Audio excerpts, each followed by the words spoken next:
Dilemmas. I'm thinking about Sony A7c with 40mm f2.5 lens. What? And I'm in the place where I need to sell one of my cameras to buy this setup. Let's talk about this now.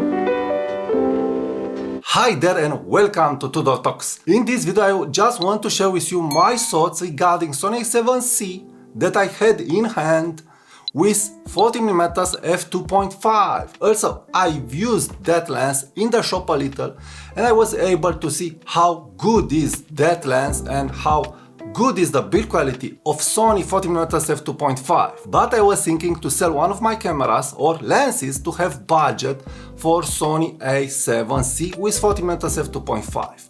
But I've dissected the problem last night and I was thinking if I would sell my X100V or if I would sell my 80mm f1.4 and so on lenses, what I will gain and what I will lose. So this is the subject of today's video. So let's analyze a little what I would gain and what I would lose if I would sell my X100V for Sony A7c with 40mm f2.5.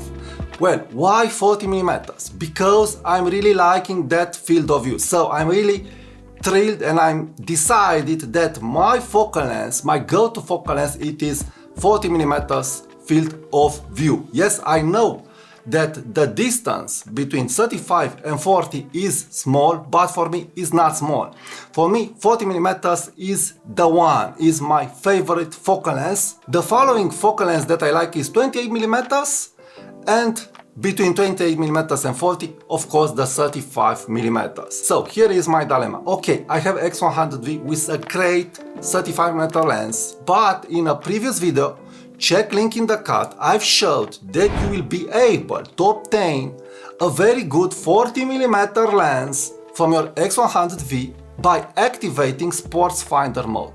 So when you activate Sports Finder mode, you will have a 40mm, more exactly a 40mm lens equivalent field of view with an f2 aperture. So you have that field of view.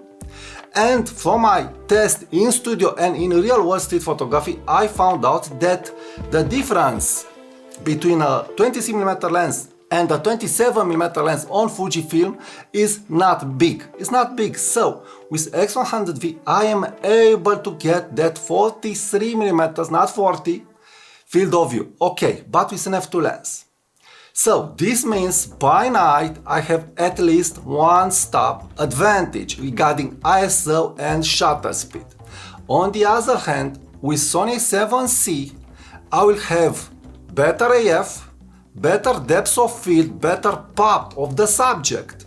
But by night I will have problems because I would have to go with at least ISO 12,800.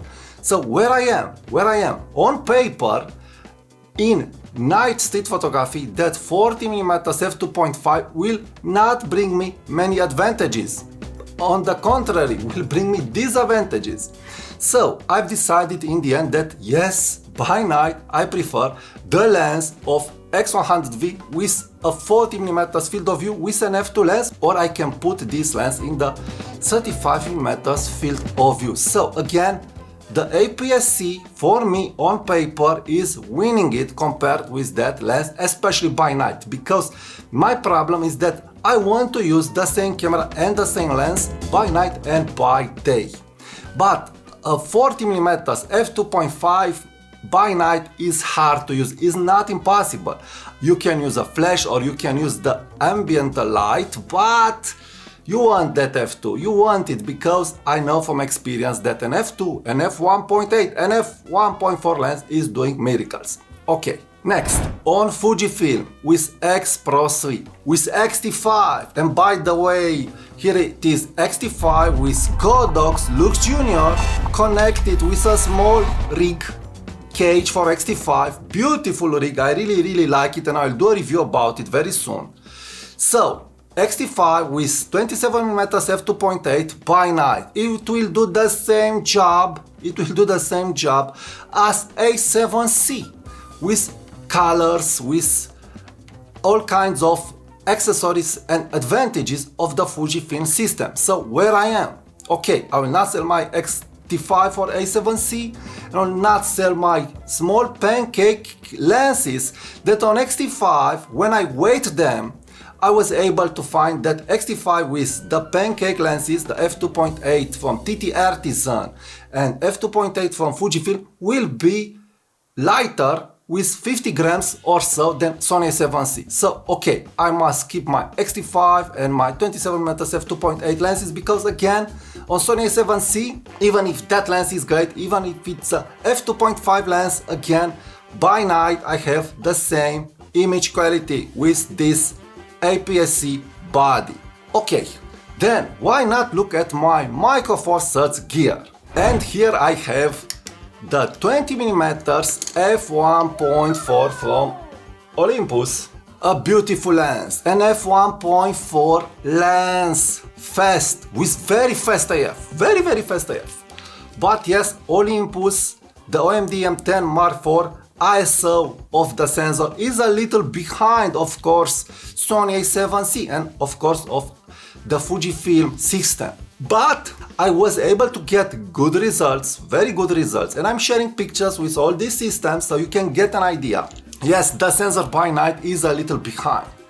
But what's very interesting is not far behind, so it will motivate me to use this beautiful lens, this magical lens of a Micro Four Thirds system. Please check link in the card why. So the 20mm f1.4 lens on my Olympus body in the end is bringing me on paper the same results as Sony A7C with 40mm f2.5. It is an f1.4 lens.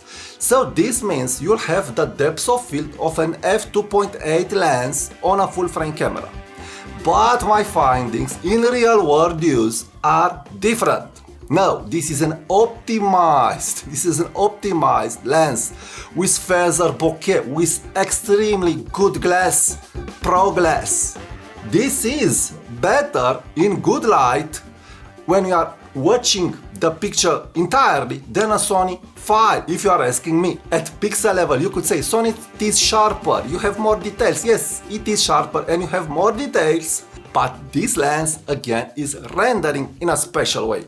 So this is why I can't let go of this lens too, because by night it is more useful and also by day than Sony A7C. It is focusing fast, it is metal build, and the overall package is lighter than Sony A7C with 40mm f2.5. So in the end, where I am, I've decided that I am nowhere. I can't get a 40mm equivalent lens on a full frame system that I like. Yes, on Nikon we have the 40mm f2 lens, a small lens, but Nikon cameras aren't bringing on the table rangefinder looking cameras, and I like rangefinder looking cameras. Also, the 40mm f2 lens from Nikon, I don't like it. I feel the glass, from what I've looked, is under many lenses that I've talked here. So I really don't like that lens. I feel that they made lots of sacrifices to get that pancake-ish f2 full frame lens. But the Sony lens, it is good, it is sharp, it has micro contrast, it's looking good, but the aperture is a big problem. I can't use that full frame lens in night street photography. I am better with an APS-C lens. I can get the 20mm f1.4 Viltrox lens that I really like, put it on X Pro C or on X-T5, and I would have a 40mm equivalent field of view on my Fujifilm camera, or I can use the Olympus or Lumix Micro Four Thirds system. So what is interesting, even if Sony A7C is small and even if that lens is extraordinarily good and I really like it, I will get better results on paper just by using the Sony A7C full frame camera in daylight. Of course, in daylight the image from Sony A7C will be better for the 40mm field of view when I want a portrait or when I want that compression. Because why I'm looking at full frame, I'm looking because I want the compression. It's not about the depth of field, it's about the compression. I really like Vivian Maier photography. check link in the card why I like Vivian Maier photography. And when we look at Vivian Maier's photography, we are able to see that compression. And this is why I would have wanted a beautiful 40mm field of view lens on a full frame system to have the 40mm compression. This is where I feel I'm losing with APS-C and with a micro four cell schema. I don't have the compression because the compression, of course, it's a 23 and it's a 20mm, not a 40mm compression. But in conclusion, if I would want Sony A7c, I must accept the fact that the 40mm f2.5 can be used especially by daylight to get that 40mm compression, and by night I would have to use another lens. But overall my idea is that as we are analyzing and we are looking in theoretical parts but also in practical parts, we are able to see that an APS-C system and the micro four cell system has more advantages than a full frame system for someone who is shooting for fun, for someone who is shooting for himself. So this is the talk for today. Please check my other videos and I'll talk to you soon. Bye bye.